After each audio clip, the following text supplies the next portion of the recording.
Hello, welcome to episode 1 of the Sales Syndicate podcast. I'm your host, Max Mitcham. Really excited to be here, and we're joined by a very exciting guest, Ellis Campbell.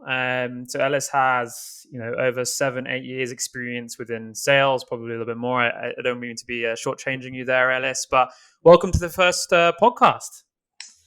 Thanks for having me. Excited to be here. Good. Well, listen, this is obviously very new for me and new for obviously Selligence launching this podcast. And the goal of, this series is to meet, individuals such as yourself, leaders within the sales space, account executive, SDRs, and really start to dive into areas that are challenging sales individuals at the moment. And there's no better place to start than Q4, which is obviously where we're in now. There is a lot of anxiety that comes with Q4, both good and bad.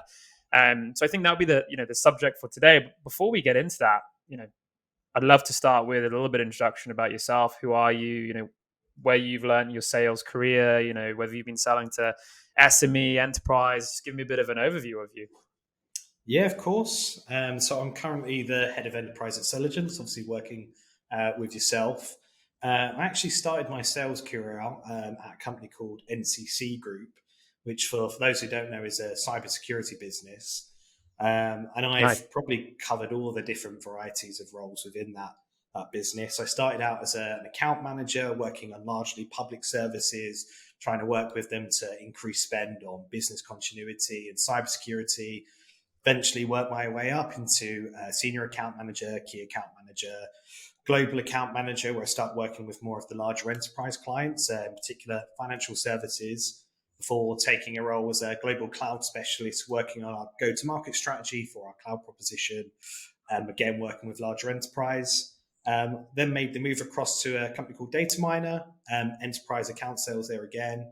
Was there for about a year and a half. And then, lo and behold, Max Mitcham popped up, managed to poach me and get me to go and join you guys at Selligence. So there we go. That's me in a nutshell. But I've probably managed every sort of account you could possibly imagine in every sort of country. So there's not many territories I haven't sort of dipped my toes in. Nice. Well, you've been around the block for the sounds of things, which means you've experienced quite a few Q4s.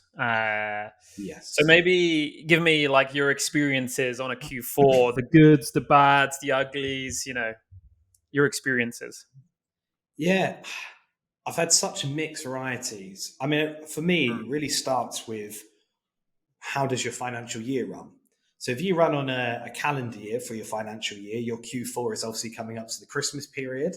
And that's very different to some of the other companies and businesses I've been at. So you have a Q4 with Christmas and you've got traditionally a very hard month to try and grind and finish the end of the financial year strongly and make up for any gap in that Christmas period, which is notoriously difficult. People take a lot of annual leave, people are away.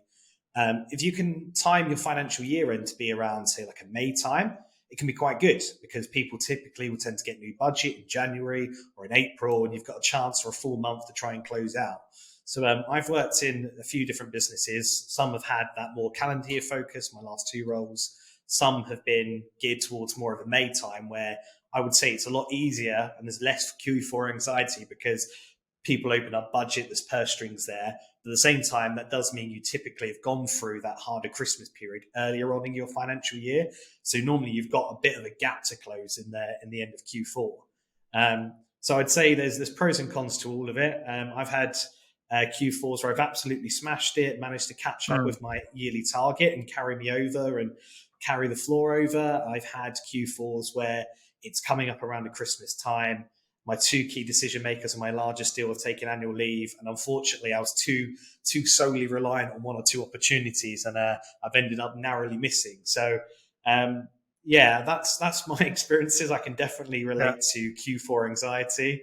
It really depends on how you set yourself up for it. Very, very boom or bust. I feel like Q4, it's got the potential to be, because you got a lot of deals riding going into that December time, and sometimes deals just get out of the control. We'll go into like why deals go out of control in a sec, but it can leave you in an all or nothing situation potentially. You're always you're always in an all or nothing situation, really, though, aren't you? I mean, even if you've overachieved, True. you still got a floor wide target. You're still trying to hit those additional kickers. There's always some reason why you need to try and drag that extra piece of business in, some sort of, whether it be an incentive, a team, a team trip away. There's always something I always feel in Q4 that means there's always just that little bit extra pressure to try and deliver. So is there any difference then, like in a Q4 versus like a Q1? And now when I'm saying Q4, I'm thinking calendar year Q4, okay, for the purpose of this call. So, is there any difference really between Q4 and like a Q2, or are we just maybe putting self-imposed pressure on ourselves because it's calendar end, it's Christmas, everyone wants to end the year on a high, regardless if your financial results are different times or anything. It's that psychological effect of ending a year on a bang. So do we as sellers put more pressure on ourselves, do you reckon? I think we do put more pressure on ourselves, but I think companies also add that pressure on. So when you look at promotions, when you look at, like I said, extra incentives, it's all geared towards that year and annual number. If I'm coming up to Q1 and I'm having a slower Q1, I know, right, well, I've got 3 months to make this up. I've got 3 months to start a new gap. When you're in that Q4, that can sometimes, hitting that target can be the difference between either a large amount of commission or it could be the next progression or the next promotion within role. So I think part of it is we do impose it on ourselves because we know we're going back to zero, that this is how we're going to be remembered for that financial year. But I sort of get why we do that. It's all geared towards that. Ultimately, everyone's got stakeholders, shareholders that you need to report back to on a yearly basis. So I think we do put extra pressure on ourselves, but I also think that a lot of the pressure should really be off because your Q4 is representative of the work you've done in Q2 or Q3. If I'm trying to find any net new opportunities in Q4, especially on a calendar year, to try and close out in that quarter, I think you've sort of missed a trick. You're going to be struggling because trying to close fresh new opportunities out in and around Christmas time is just difficult, and it puts a lot more pressure on yourself. Mm. Why is it difficult to close things out at Christmas time? Well, there's two arguments. The months where I've hit my Q4 in a Christmas calendar year, it's been because I've managed the process well, and I've actually used the fact that we've got a shorter month in the Christmas period as a way to try and drive and close out business. So being able to outline to them, look, let's try and get this done. Let's get this in place before we both break off, before we have a 2 or 3 week gap where we're both going to be away from this. We're going to have to come back and revisit it. So if you can use that Christmas period as a closing tactic, I think it can work quite well. The months where I've missed in a whether it be Q4 or just a quarter based around Christmas is where I haven't done the prep. I haven't created the additional pipeline that I know I need to do because it's a short month. If one deal falls off, you need to make sure you've got the pipeline there to be able to compensate that. So maybe I haven't focused enough on top of funnel within Q3 to make sure I have enough pipeline there to actually close out Q4, given there's going to be extra annual leave, there's going to be other difficulties around that period of time. Right. So I'm a big believer in like prep for Q4 starts in Q3, right? If we don't have a big BD quarter, like we're going to struggle because the reality is with Thanksgiving, with Christmas holidays, it's almost like you've got, 1.8 months in that quarter of like working time, like really, maybe 2 months at a maximum, given like holidays and things like that. So, whether even if you're in a quick deal cycle of like 4 weeks, it's still very fast. You've got to try and be able to close deals. So, yeah. But I don't know do you think that's the same? Like, do you disagree? Do you think like you can create pipeline in Q4, or do you think your quarter is determined by the pipeline that you build in Q3? I feel like it is largely determined by pipeline built in Q3. I think you can always go into Q4 and you can dig out and find those opportunities, maybe where there is a shorter sales cycle. I feel like the risk there is if you become really overly reliant on finding new opportunities in Q4, you can start forcing through deals or trying to put them through at speed that they shouldn't really be running at, and you can sometimes cost yourself a deal, or you can actually delay the process further. So rather than letting it go organically and making sure I get buy-in from the right stakeholders that might naturally take more time, because I have that impending deadline, I might start forcing through that conversation, that opportunity, trying to progress to a proposal or a deal closing stage when I haven't actually engaged enough of the stakeholders. And that's not because I haven't got the ability to, but it's because I'm trying to create a quicker sales cycle to make sure I'm meeting that deadline. So I feel like if you can search out low-hanging fruit and Q4 opportunities where actually the decision-making process, it's a shorter cycle, or you're already in with the key decision makers and you could fully vetted out that process, I think you can make up some of the gap. But I think if you haven't already done a lot of the pipeline building through Q3, you're just making it really difficult for yourself in Q4. Okay. Yeah, that makes sense. So let's look at December, maybe November closing, right? Holidays are looming. Yeah. How do you're on a demo, maybe even it's the start of a process, right? It's a cold call. If you do quick deal, if your deal time is pretty quick, so you can close it within that period. But let's say you're running a demo. How can you best manufacture that process to understand how to close it in December? Like, what are some of the tactics that you can use during a demo or a closing process to understand if it is able to close in December, and how you kind of push that into a December close? No, it's a good question. For me, I think most of it comes back to an element of transparency, and also an element of asking the right questions.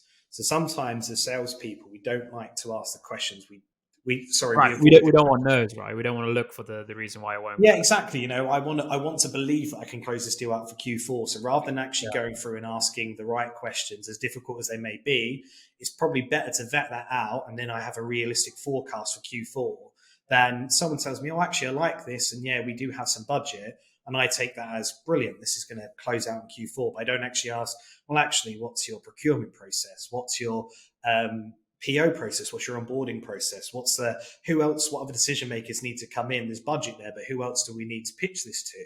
And I think sometimes we hear the message we want to hear, and then we don't necessarily, not everyone, and we all try to do it, but we need to make sure we're digging a little bit deeper, so we can understand the full process. And if we do hear all the right things, then brilliant. Then we can say, look, transparently, our end of quarter's coming up. We're going to have a new financial year. We need to try and really wrap this up before then. We're going to have a large number of new clients coming on. We want to be able to make sure we can meet your timelines. So I always try to be as transparent as I can. And as long as you've built a good relationship with them, normally they'll be willing to try and work with you. If they know that you're a business and you're trying to hit your financial year end, if it's feasible, they'll work with you. They're not going to be intentionally difficult. But sometimes I think some salespeople who I've worked with in the past will try to create almost like false reasons to bring it forward, and people can read that a mile off. So it's all about, really, for me, transparency, trying to make sure you're both singing off the same hymn sheet. You've asked the right questions, you set yourself up for it, and then you'll understand realistically, have I got a chance of closing this? If you have, brilliant. Let's try and work to that deadline. If you haven't, that's fine. That's a Q1 deal to be reviewed and looked at.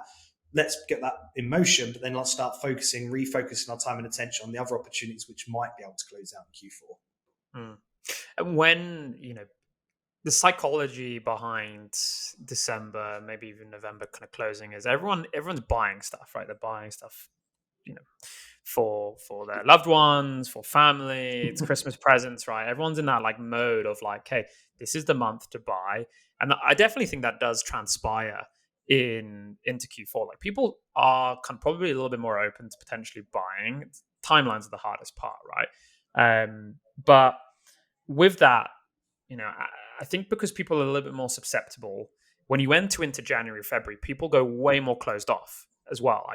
I've noticed, because they're like the planning, it's into forecast mode. Listen, let me come back to you. I just need to make sure that we got all our ducks aligned and things like that. So when do you know to push and to go quite aggressive with getting that deal done end of year, or when do you know to leave that into Q1? Because I've seen it where people leave it, they close it. I've seen where people leave it and it doesn't transpire because people go into this planning mode, and therefore it kind of fizzles out as a process. Yeah, it's a hard one, isn't it? Because it's trying to decide whether to push or not, isn't it? You don't want to force through and potentially tarnish a good relationship by trying to rush through an opportunity, but at the same time, we've all got targets and numbers to hit. Again, I think a lot of it comes back to asking the right sort of questions. when you get to Q4, so you mentioned there going into Q1, it can be quite difficult to actually close out deals in, say, January. And a lot of time that's because the decisions on what's going to happen to their tech stack has already been made in November, December. They're setting their budgets in November, December for Q1. So a lot of the time, the conversations you're having is about whether you've been included within that discussion, whether you've been included within that budget.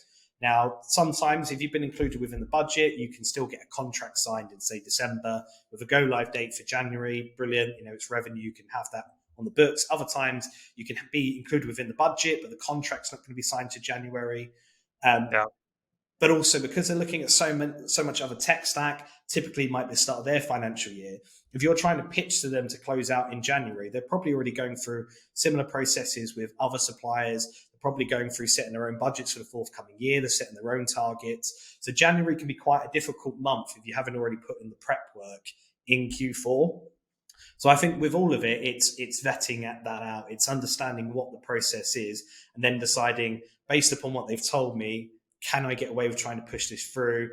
Are the right people going to be around in November, December? Have we already been included with the budget? Have we already got a set of pre-agreed terms? If we can answer all of those questions, brilliant. Let's try and push and let's try and close that. If there's a lot of unanswered questions, we're pushing, we're not getting the right feedback. Maybe they've been slightly unresponsive because they've got other priorities going on. And realistically, you're just pushing that contact further away. That's when I've always think the right time is to say, okay, look, appreciate you're busy. This is what we need to do. This is what we need to cover off. Realistically, is this going to be feasible in Christmas or should we revisit this in Q1?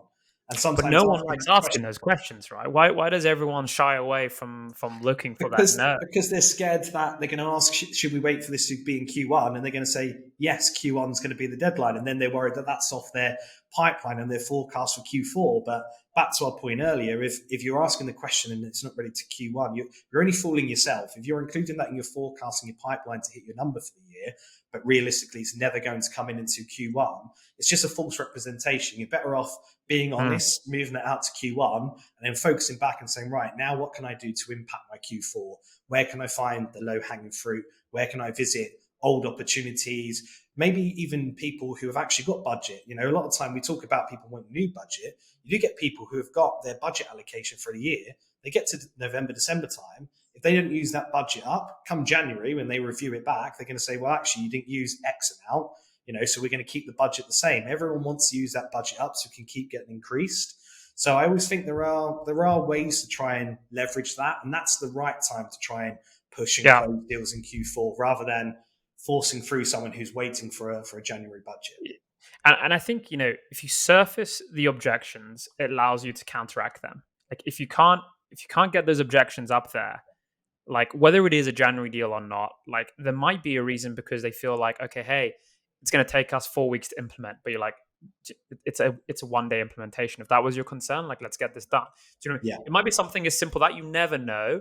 And so if you don't ask, then you can never like challenge someone. I think it's always important to challenge people or to understand their perspective behind their objection.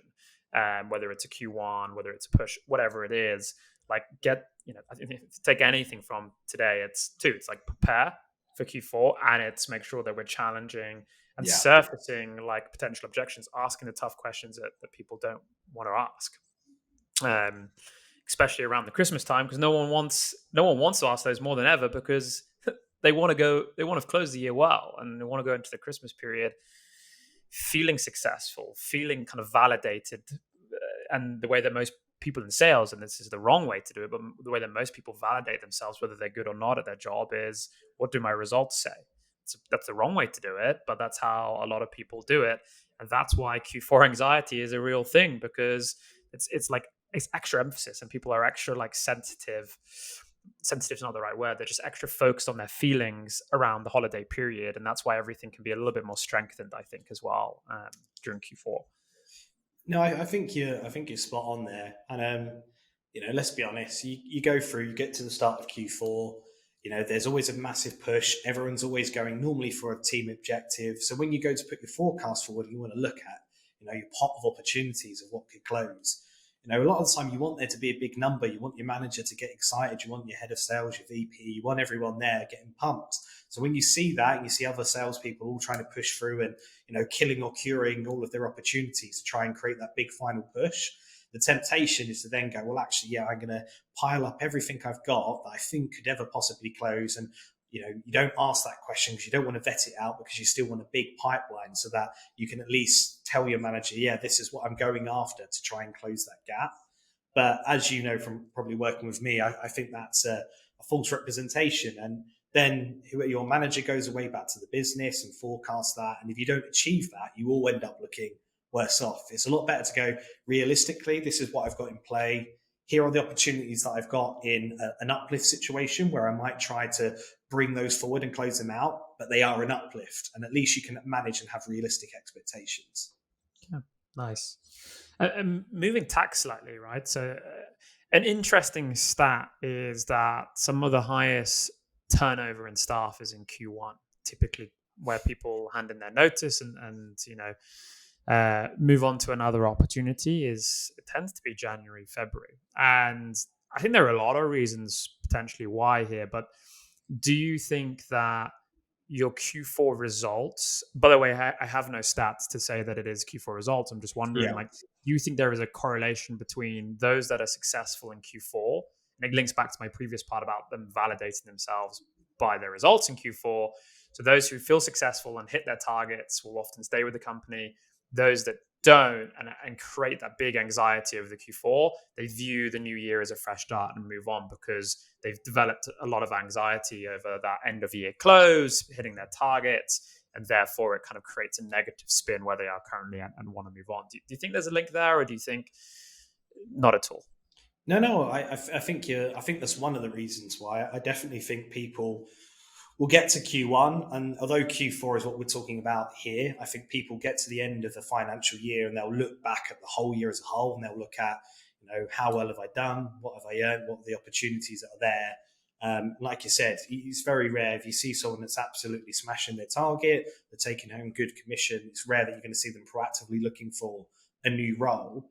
The only other thing I would add to that, other than Q4 anxiety, looking back at the year and maybe not hitting the targets, is traditionally you get to January, it's a new financial year.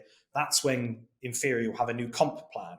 So the only other thing I would say, in addition to how you've done on the previous year and how the Q4's gone in terms of staff retention, is you get to the new year. As much as a salesperson will look back, the sales leaders will also look back, deciding moving forward what the comp plan is going to be. Sometimes it's a good thing. I've gone into new financial years where I've been pleasantly surprised, and actually they've gone, we want to reward the right behaviors, and this is the comp plan, and this is how we believe you can earn more.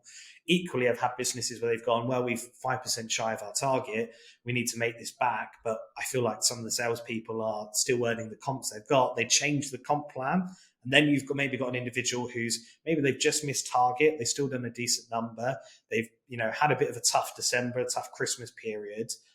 They've missed out, and then they've had a new comp plan, and all of that sort of congregates together to say, well, actually, maybe I should start looking for new opportunities. And I feel like the Christmas period is time where you have a couple of weeks out of the office, you've got time to reflect, you talk to your family, and then people just do a lot more sort of like big life decision makings at that stage. I feel like all three of those points really come together, and that's probably why you do see a large change of staff normally in that first quarter.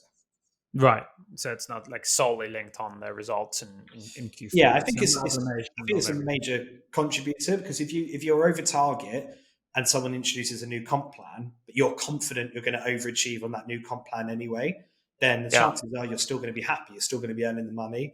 It's the ones where maybe they've been hitting 90%, 80% of target, and a new comp plan means that if they hit 80 or 90% again, they earn less. That's when people... It's just natural habit. You'll look at what you did last year and you'll try to figure out what you would earn if you did the same thing again, regardless of whether you've only missed it by a little bit. And naturally, you'll try to increase that year on year. But I think it's just natural human habits. Yeah. Okay. So I think a lot of people who listen to this, they'll be like, okay, great. I understand, some of the threats to Q4 and some of the hesitations to Q4, and how it can be tough, but also how it can potentially be a good month with people being in that buying process or buying mode. Let's say you're an account executive now. Like, what can you be doing now maybe you haven't had the biggest Q3 in terms of lead gen. Okay, your pipe's a little bit low. Like, what do you do now? We're on 25th of October.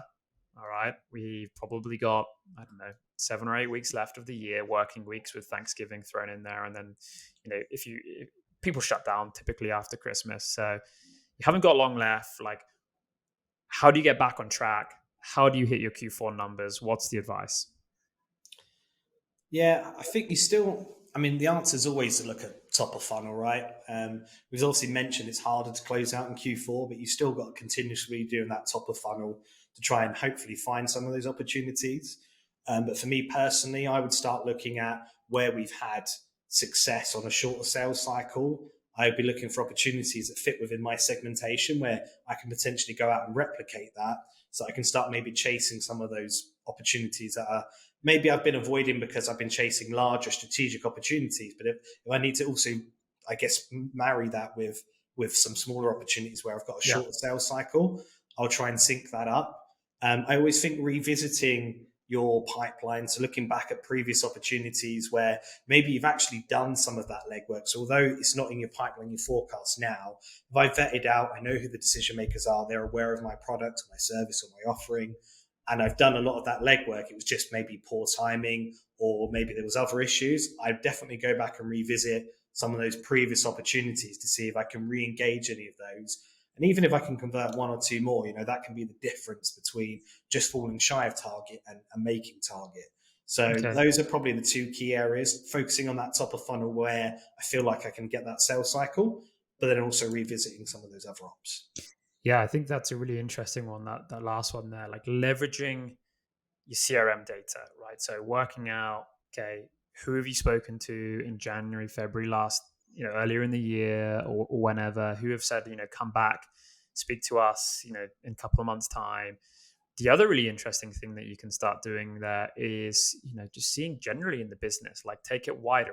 This obviously depends per business, what your traffic rules are and your sales engagement rules are, but use the CRM and search notes. I think that's probably, one of the big ones there. Search notes when people are asking for callbacks in a Q4 period, or even in a Q1 period, to see if you can see if anything's changed. I think in the space of the last 2 months, the world has changed, however many times. I think we've had 3 prime ministers in the UK in the last 7 weeks. So if we can have 3 prime ministers, I'm pretty sure that people's strategies can change, a couple of times in the space of a month. So it's definitely worth going into those notes sections there and revisiting it. From a lead gen perspective, this is a bit of a hotly debated, discussed tactic. Do you email? Do you cold call? Do you LinkedIn? There are so many different ways, right? Omnichannel approach. But for Q4, are there any channels that you would say, hey, like this just really works in Q4, just given the time of the year, it just has a better response rate, better, reply rate. Have you noticed any like trends there?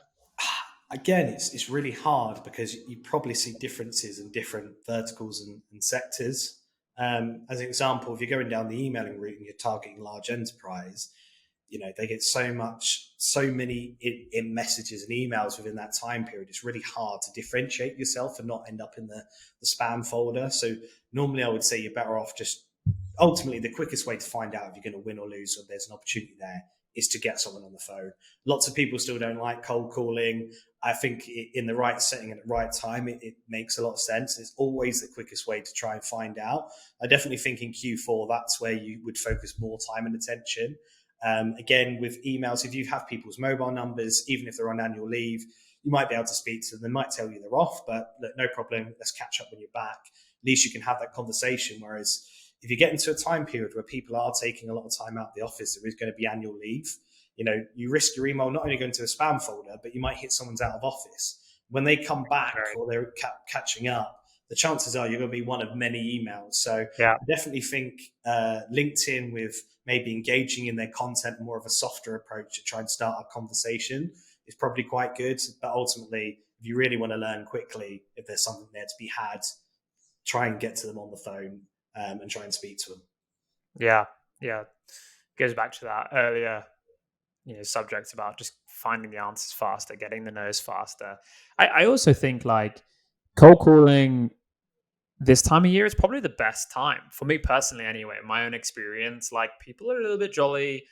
I love to lead with personality a lot. I tend to be able to flip people into a happy conversation about Christmas, holidays, Thanksgiving, Halloween, whatever it is. Like, you can get people talking usually, and therefore you can open them up a little bit. There's just naturally more stuff. People are naturally a little bit potentially a little bit happier as well. So um, cold calling can be great. I think in Q4, I agree with the emails with the holidays. You can get buried potentially.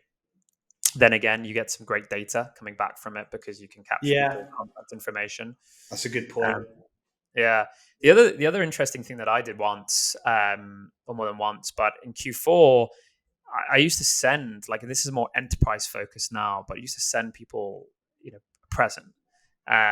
This doesn't really help to close deals in Q4. This is more of a Q1 tack to like opening up pipeline. But again, what has 100% open rate? It's a gift. You don't need to use these. I know there are loads of tools here. Hey, we're not sponsored by anyone on this podcast, so you can use any other tools out there that use these gifting services.